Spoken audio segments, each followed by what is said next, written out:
get in weekend mode. All right.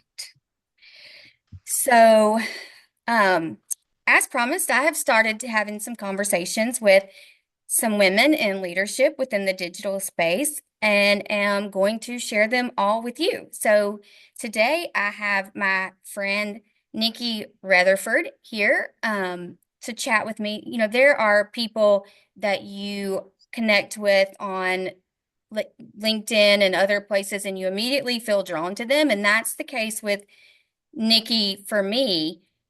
She is a wife, a mom, and a recruiter with Nextstar. So thank you, Nikki, for giving me a few minutes of your day today. Thank you for having me. Good morning. Good morning. Um, so I would like to kick things off with a little bit of an icebreaker, or a couple of questions as icebreakers, if you will. So, are you an Android or an iOS girl? I am iOS, although I do not have a Mac. I had a Macs in creative design courses, but iOS all the way. I just need to transition to Apple for my other devices. I gotcha. I am an Apple girl too, but I did find out after having a Mac in a previous position that it was a little harder to get tech support at times. Um, Oh no, you didn't think of that. yeah, it's probably not that way everywhere. Okay, so if you could use only three emojis to describe your leadership style, what would they be? That's a tough one. There are so many good ones. I would probably start with the little seedling emoji. I love that it indicates growth. I also love that it's something that reaches out for the sun, regardless of what's happening around it. So for me, it really symbolizes surrounding yourself with people who are going to lift you up, right? A Mhm. seedling needs soil and water and air and sunlight to grow. So it's a good reminder for me that personally, I don't have to do everything on my own, right? I'm better by surrounding myself with those people who can help me grow. But from a leadership perspective, I enjoy nurturing. I'm a mom to three little ones, so both personally and professionally, I love nurturing. I love growth. I think it's important no matter where you are. So I would choose a seedling. I'd probably choose a handshake for my second one, just because I think it's obvious, but for me, the handshake symbolizes collaboration, which taps into every industry, every team, every relationship we have. In the broadcasting industry specifically, so for Nextstar, our sales departments rely on trustworthy coverage of what's happening in our communities. So the stronger the partnership we have with our community, the stronger our brand, which extends into marketing and engineering and all other departments which work together to build a product. On the other hand, those departments rely on our sales teams to generate revenue so that we can turn their lights on, right? We can send reporters out. So a handshake is vital for me just because of the importance of collaboration. Absolutely. And then for a third one, I'd probably pick the brain emoji for a couple of reasons. I had always wanted to be a school teacher growing up, so I'm a really big advocate for continuous learning. Regardless of what industry someone is in, I think we typically have to be eager to learn, whether it's for increasing efficiencies, learning new methods. Um, I think being hungry for knowledge is what sets some of us apart. I love when I have a team member who doesn't wait for training to be forced down by corporate because they're so eager, they're already learning themselves. And then with the brain one as well, I think emotional intelligence is really, really important.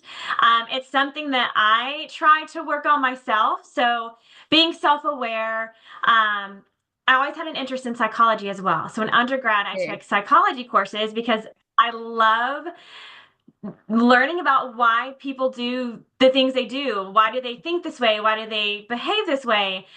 So for me, the brain also symbolizes really just increasing that emotional intelligence, which allows us, I think, to be stronger partners, personally, professionally, and moving forward. It's just I think it's a collaborative skill to learn.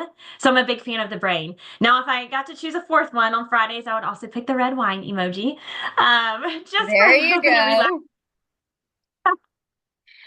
All right. So, what's your favorite tech gadget or device? Favorite tech gadget? I feel like there are a lot out there now, so I probably need to learn about all of them. I'm a big fan of increasing efficiencies, but I would probably say if I had to narrow it down to one, the mobile hotspot. I know it's not flashy, but it makes everything possible everywhere. Um, but I am working on unplugging when I need to. So I probably say mobile hotspot. That is a great one because being able to work remotely is amazing, but it's even more amazing when you have the opportunity to truly work from anywhere, especially this time of year Yes, when it gets it's so wonderful. nice. I love it. Um, okay, Yes. so then if you could solve one big problem with technology, what would it be? Oh, that's a great question. Well, I think right now in our industry in particular, in the broadcasting industry, I think we're seeing a little bit of consolidation, right? And other industries are feeling it too. If you've been on LinkedIn, I'm certain a friend or a connection has the little frame on the profile picture that says looking Mhm, for work, right? So I think what that does is ask teams to do a little bit more maybe than they had to before. So mhm. we're having to do just as much or more with perhaps smaller teams. So I would say one problem to solve, I think I would turn to increasing efficiencies. AI, I think, is a good example of that right now. Absolutely, yeah. I think some people are a little scared of it taking over positions and doing things of that sort. But I think if used correctly, it could be a really great tool for giving you more time to do other things, increasing that efficiency. So I'd probably stick to that. I love that answer. Okay. Then last question. If you could go back and give your younger self one piece of career advice, what would it be? This is such a good one. This is such a good one. We heard it when we were younger, from others, and maybe or maybe not did we realize the impact of what they've learned. So I would say if I had to go back, to be really intentional about professional relationships and surrounding yourself with people who are in positions or industries or businesses that you want to be in at some point in your career. Um, I've always been a relationship person, but I never realized then how big of an impact it would have on my career. I am where I am today because of my relationships. And vice versa. But I think you'll learn through osmosis if you surround yourself with those people who are in positions that you want to be in, and they'll help you build your network. I'm a big believer that iron sharpens iron. So I would say surround yourself with those people that you want to be and be really intentional about the relationships you build. Well, I think that that is absolutely incredible advice. And thank you for being one of the people that surrounds me. But that's a great segue into some of these other questions. So, as we get into a little bit about your background and your personal journey, can you share a little bit about what your background is and what led you to your current role? Absolutely. So in undergrad, I always wanted to be a teacher. It was where my heart was. I love training and developing. But financially, for me, it didn't meet some of those needs that I had as a single young gal. I relocated to larger markets just to learn faster paces and to challenge myself. So I pivoted eventually into communications because I love people. I love sharing stories. I'm a big storyteller. So at that time, I started in the production side of news. I started with an internship with a major cable news network in New York City because I wanted to share people's story. From the rooftops as loud as I could, I love celebrating people. I ended up eventually pivoting into sales. Again, it went back to a financial need that I had, a single gal living in New York City, supporting herself. So I pivoted to sales, which led me into sales management and media. Which eventually led me into the position I'm doing now. Someone I had previously hired for a regional training role recruited me into recruiting. And it made a lot of sense because, again, I love people. I love celebrating them and telling their stories. So it was a natural fit that I never saw coming. I love that. That What an awesome journey. So you've navigated a whole lot of life change while still really growing in your career. How have you navigated that? That's a really good question. There's a lot of ways to do that. So as a younger gal, I moved to a lot of different cities and markets for opportunities. And then as I got married and started a family, we were a military family. So there was a lot of moving. And then you add on having children and moving on top of that and balancing full-time careers. We also had a small business at the time during COVID. So the way that I found to manage all that for me is with a lot of grace and to-do lists. I've finally learned how not to always strive for perfection in everything. I've never forgotten the moment my leader at one time looked at me and said, Nikki, perfectionism is a weakness. And I couldn't understand it at the time because I am so focused on detail that I just couldn't comprehend. But looking back now, I see what they meant. So I'm able to give myself more grace than before, which I think has been vital for me. But again, to-do list, being organized, and also as part of being organized is being intentional with my time. So being able to organize what priorities need attention first, what maybe can wait until a little bit later as well. So to sum all of that up, I would say grace, to-do list, and organization has helped me manage some of those life changes. That's great advice. So you have navigated a couple of career changes as well, or career moves. And now Mhm. being a recruiter, what considerations would you say that professionals should keep in mind when contemplating a career move? I love this question because we are seeing a lot of folks transition even from one industry to the other as some industries consolidate. So I really love this question. I think regardless of where you are, what position you're interviewing for, what industry you're in, I think it's really important to keep the needs of that company um, in mind, or even that position. All companies are trying to solve a problem when they are looking to hire someone, right? So whether they're Absolutely. trying to get more support, generate revenue, be intentional. And I know I keep saying this word, but be intentional about learning about their specific needs. We're so quick to talk about ourselves in an interview, which obviously needs to happen. If you get out of an interview and you haven't talked about yourself, I don't know that we really achieved some of those goals, but be genuinely curious about the company's needs. What that's going to allow you to do is to ask questions that maybe others don't. I've been in so many interviews where I can hardly get a question out, but the questions I'm asking are because I know this team needs specific needs. So be curious about what those needs are. Um, and I think you'll knock it out of the park. Oh, that's very wise. So that also kind of ties into this next question, which is resume best practices. So what should people pay attention to with their resumes as they're maybe looking to update those? Great question. I love this question too.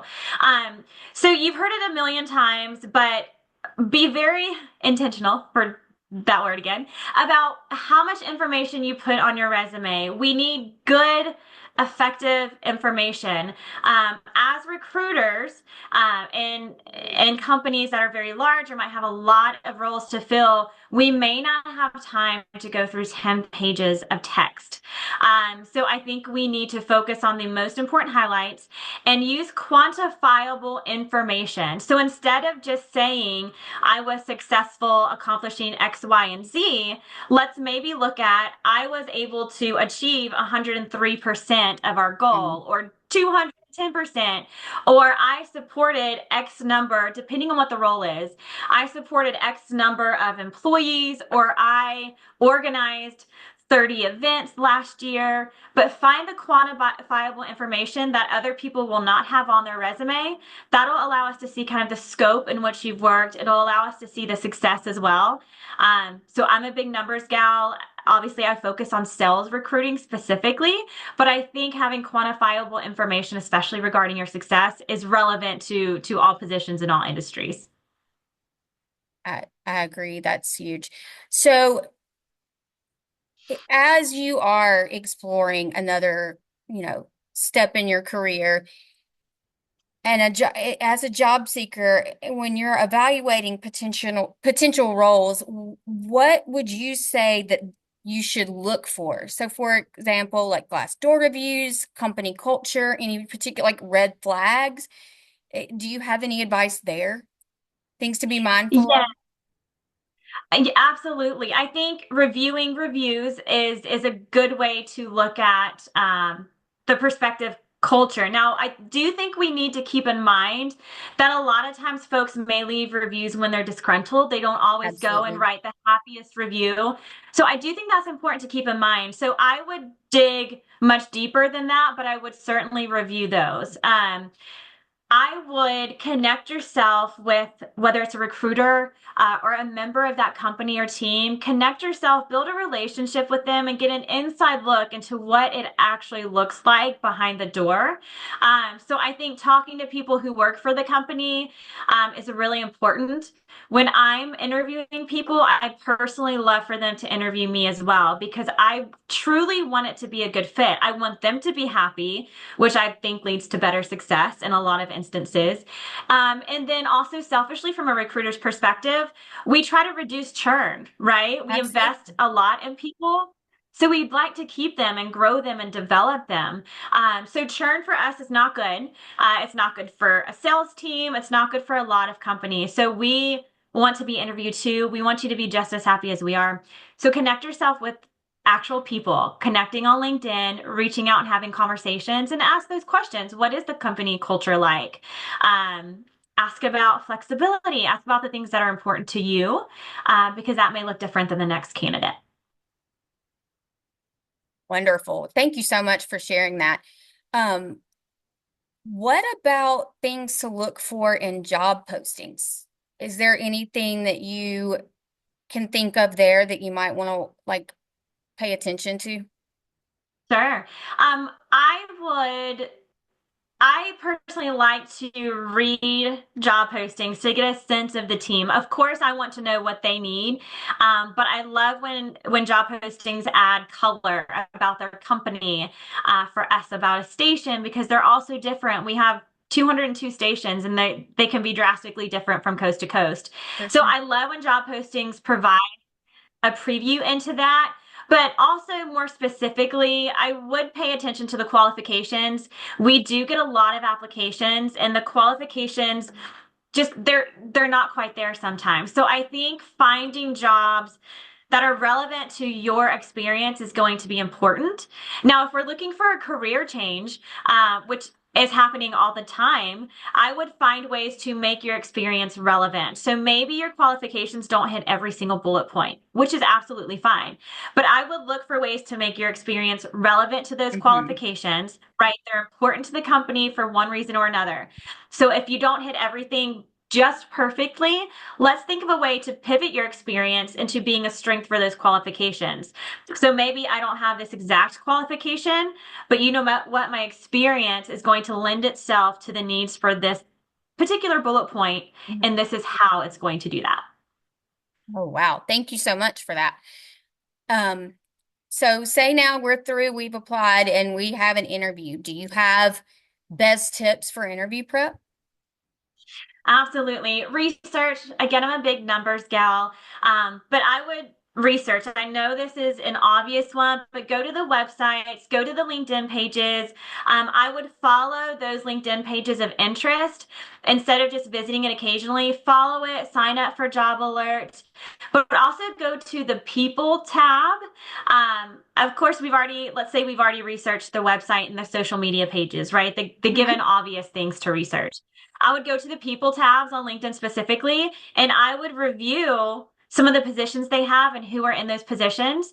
And I might reach out to someone and say, hey, can I learn a little bit more about your company, the goals, the inside perspective? So I would build relationships in preparation for interview prep. I think that people tab isn't always utilized. So I would do that, but I would also pay attention to optimizing my personal LinkedIn page because more than likely the person who's interviewing me has already taken a peek not only at your information, right, your qualifications, but what companies does this person follow? What are they interested in that maybe their resume doesn't show? Do they have recommendations? Do people rave about their experience with this candidate? So in interview prep, I would also prepare my personal LinkedIn page and optimize that so that it tells a story. So I'm going to be intentional about the content that I share, about the content that I engage with, so that when someone does review my LinkedIn, they get a better idea of who I am as a person behind my resume. I think that is huge. Thank you so much for that.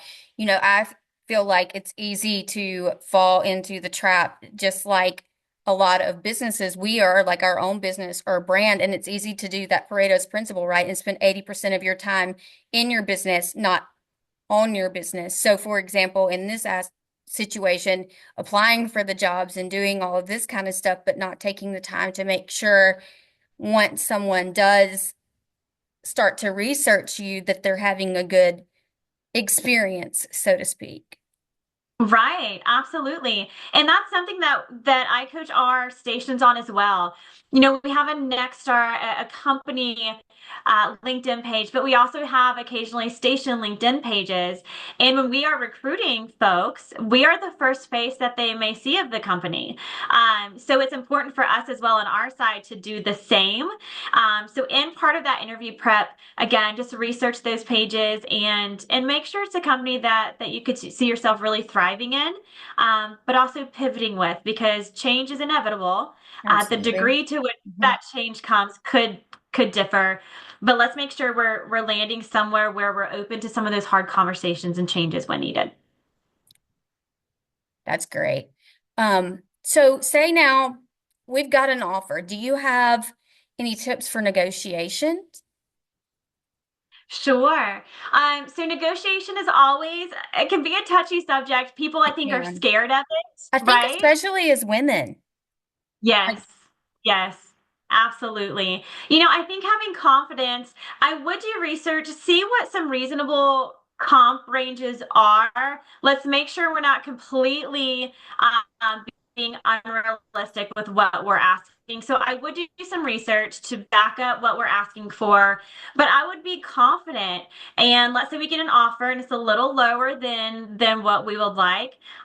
Let's be confident with what we ask for, but also provide reason for that additional investment. So you say that your needs are X, Y, and Z. My experience and background can contribute to this and to the success in exceeding these goals. So therefore, I believe I can justify an X percentage of compensation or increase. So I would be confident in our number, be realistic, but be confident when asking for more. that I think is very powerful for me. Like I'm taking away, like not just but like in this particular aspect, like given reasoning, like making the case for that increase. I Right. that is something that I don't know that I like I've not done that probably in the past, just being candid. So Right. that's great advice. Thank you so much for sharing that. Now, you are, as you shared, a working mom and have three tiny humans. What advice do you have for women like you, like me, that are trying to balance having a career and motherhood? Like, what has helped you the most, would you say? That's a big one. That's a big one. I would say, again, being intentional. And I know I'm repeating this so much, but it has changed how I approach success. Saying no when needed, which for me was really hard. I never realized in my early career and even going way back to high school and when I was younger, I always wanted to be everything to everyone. I did not know I was doing that, but I thoroughly enjoy being successful and bringing happiness to people.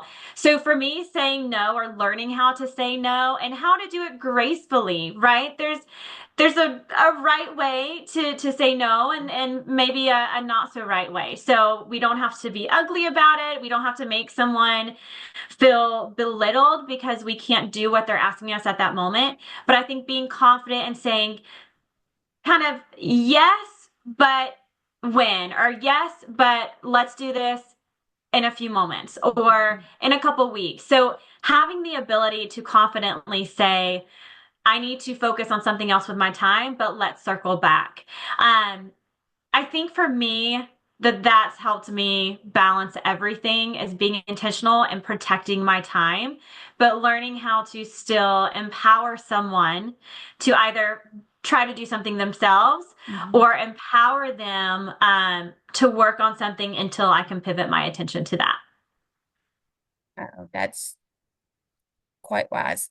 All right. So then, is there anything else that you would say? Because I almost feel like that is the advice that you would probably give to working moms. But if is there something else, say they're trying to specifically like grow their career as a working mom that you would say other than that?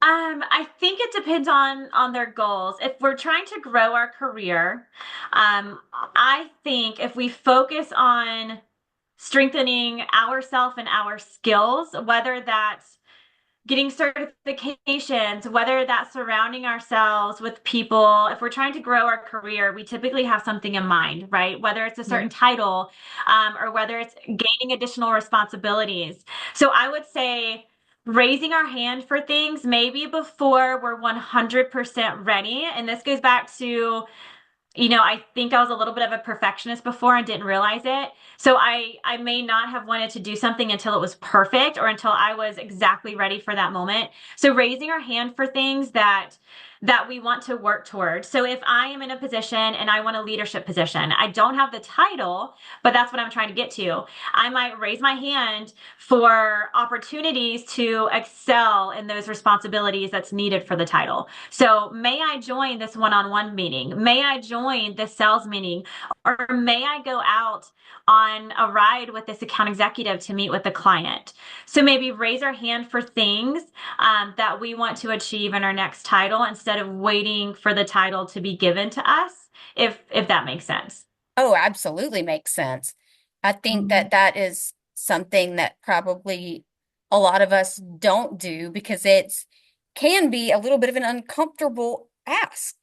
Yes, And yes, depending on what it is, or at the very least, adding something to your plate that right. you're not currently responsible for, or ultimately at the moment. So, in wrapping up, where do you see the biggest opportunities for women in leadership within the digital space?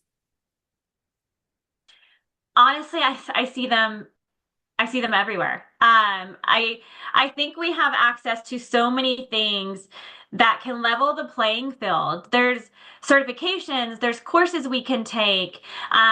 There are remote positions open, whereas previously, again, going back to my early career, remote wasn't a big option at the Right. time. Right. So that made it a little difficult sometimes for working moms because we have to get the kids to school. We have to get them ready. We need to get to work on time and then we need to get back in time for T-ball. So I think we're given more opportunity now than we've ever had before, especially in the digital landscape. So taking those courses, getting those certifications, learning how to code, doing things of this sort, I think will level the playing field for us in all industries, but specifically digital. So I'm really excited to see what we do from here. And I think surrounding ourselves again with that community that we want to be a part of, I think will help us get there quicker if we're just maintaining and intentional about our relationships. Well, I think that was a wonderful way to wrap up this conversation. Nikki, thank you so much for being generous with your time and coming and chatting with me. I hope you have a wonderful weekend. I do too. Thank you so much, Blakely.